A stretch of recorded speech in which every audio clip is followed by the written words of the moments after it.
Greetings, Vibe Squad.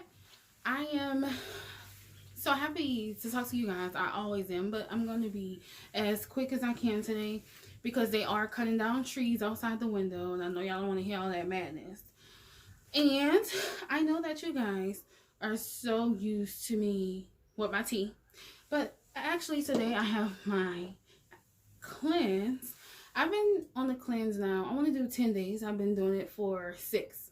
And basically, I just want to do no fried foods, no sodas, no sugary drinks, and take my tonic twice a day in the morning and at night. It's so good. Sometimes I do it extra, like for lunch in the middle.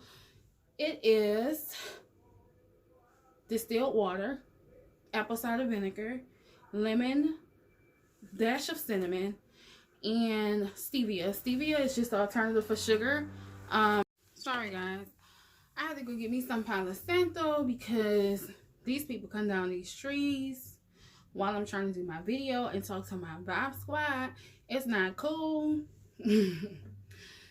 So I need to light my Palo Santo. Well, now y'all know I always like to light Palo Santo or sage while we're talking, just because it aids in getting rid of any negative energy, any negative vibes. So I like my thoughts to be clear and positive. So I always like to light some Palo Santo or sage, and Palo Santo has been my favorite lately because it smells so good, like peppermints. Anywho, yeah, stevia is a good replacement for sugar. I don't really like the taste too much, but it has 0 calories, and it's supposed to sweeten it. I really don't taste it that much because I only did 6 drops.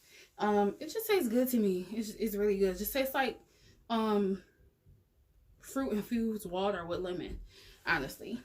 Anywho, in the background today, you do see my altar, and it just has like some crystals and a potion that I created and some Buddhas and candles and things on it.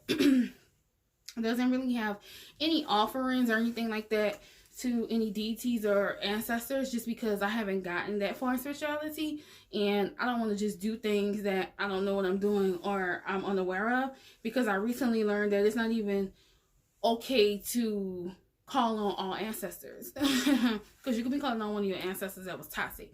So that's a whole nother video for a whole different day, but we do use the altar for candle magic or setting our intentions.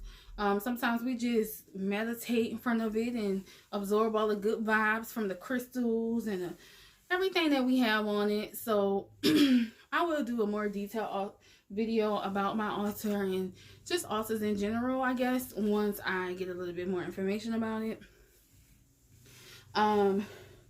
So that's that when it comes to altars. And honestly, today's video is about trying to make peace with yourself before making peace with others, just because it won't be genuine, right?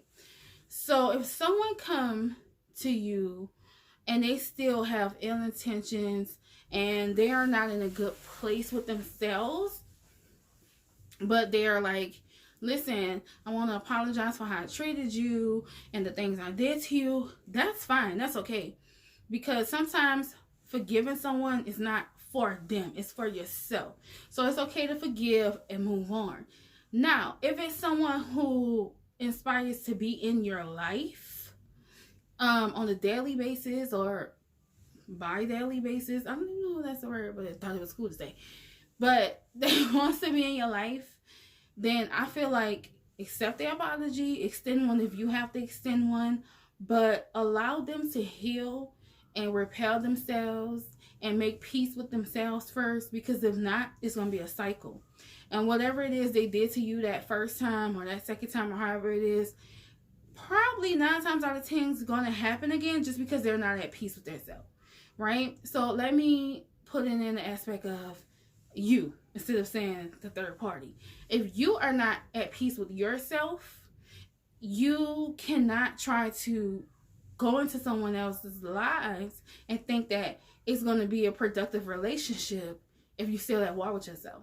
Because like RuPaul said, y'all know this is my favorite saying, if you don't love yourself, how the hell you going to love somebody else? Can I get an amen? Okay? So you have to be at peace with yourself, and you have to actually love yourself enough to not want to invade someone else's space with toxicity or be toxic in someone else's lives when you know you have a lot of work to do.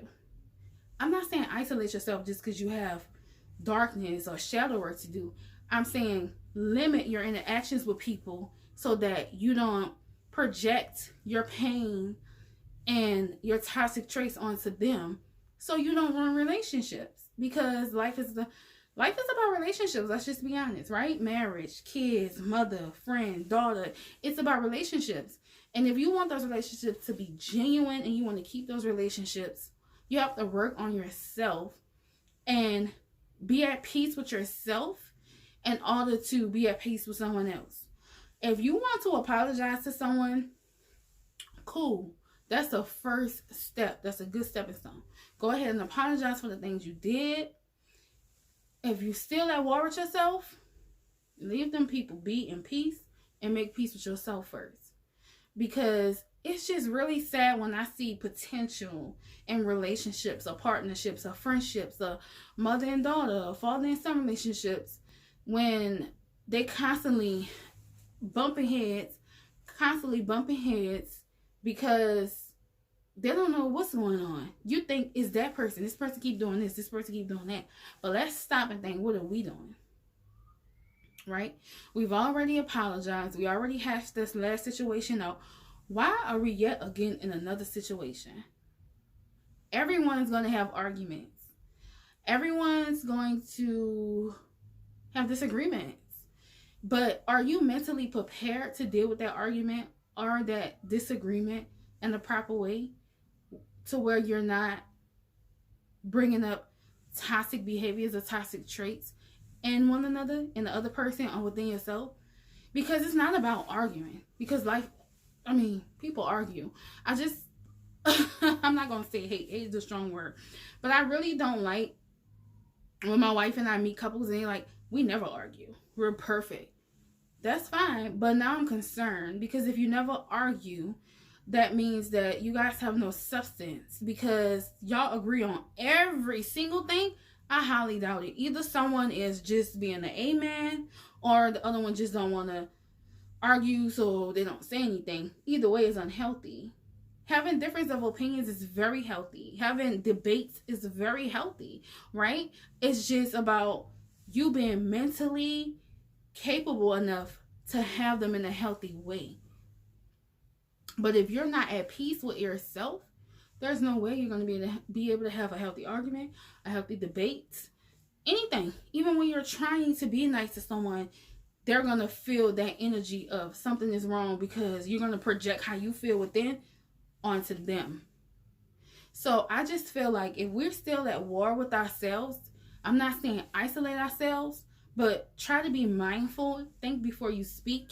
When you're talking to someone and you're about to say something that's really negative or that you know going to hurt them, think in your brain, am I about to say it this way because they honestly brought that out of me? Or am I about to say it this way because I have a lot of stuff going on in my head, a lot of stuff going on in my life, and I'm just done. I'm just at the end with it all. And the next person that said A, B, and C to me, I'm snapping. Think about it like that, because you don't want to ruin relationships just because you're so full of baggage that you want to let off some baggage on each person you encounter. And that's going to tarnish your relationships. Because when you do make peace with yourself, right? And you do come to the point where you want to have those relationships, guess what? People are going to feel like, you did this to me, you dragged me through the mud, you made me feel worthless, you made me feel this way. And now, like my wife used to say, you had your come into Jesus moment, and now you want to come to me and expect me to be okay with everything you did?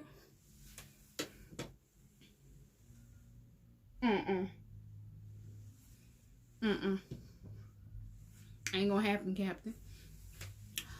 A lot of people are not receptive to that. So now you ruin that good relationship because you didn't take the time to figure out what you had going on within your brain, your life, your world, and fix it. So you didn't project that on to other people. That's all I'm saying. And I had to learn that too. I'm still learning that within my marriage. Like if somebody makes me super mad, or I go out into the world and something happened and I'm so mad, I just come home with an attitude. She asking me a simple question. I'm like, what? I don't know. She's like, well, what did I do to you? And I'm thinking, nothing.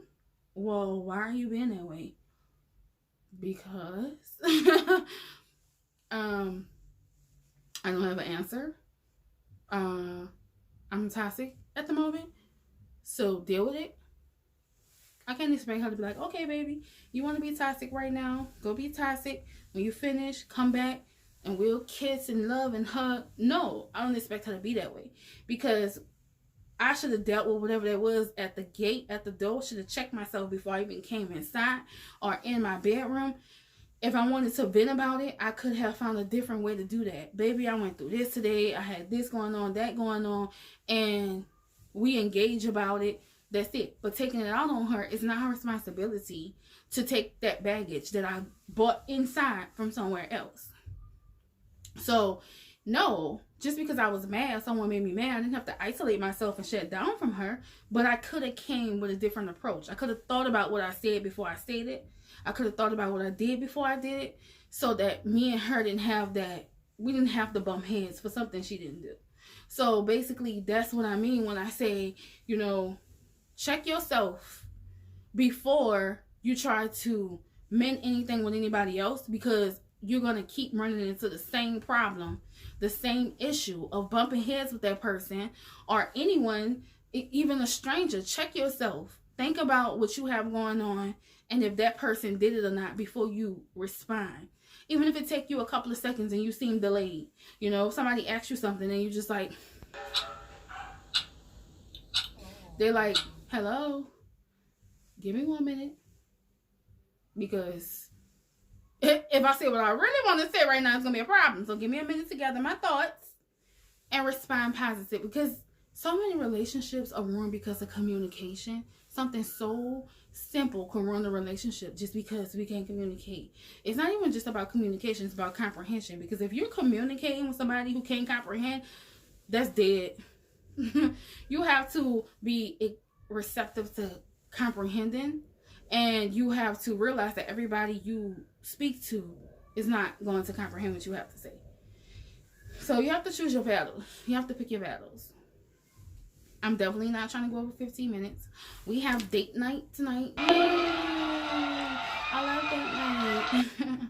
I used to do my hashtag date nights years ago, and everybody loved it. I think I'm going to start that back. But anyway, I love you guys so very much. This video was just telling you a little bit about my plans. Showing you a little tiny snippet of my altar. And saying, let's make peace with ourselves before we try to make peace with others. Just so that the peace can be genuine. And when we do get in those people's lives, we don't have to repeat those same toxic traits. Instead of going backwards, we can go forwards. Okay? So, I love you guys so much. My wife is waiting for me because we're going to Walmart. Have a good day. Peace, love, light, and all that.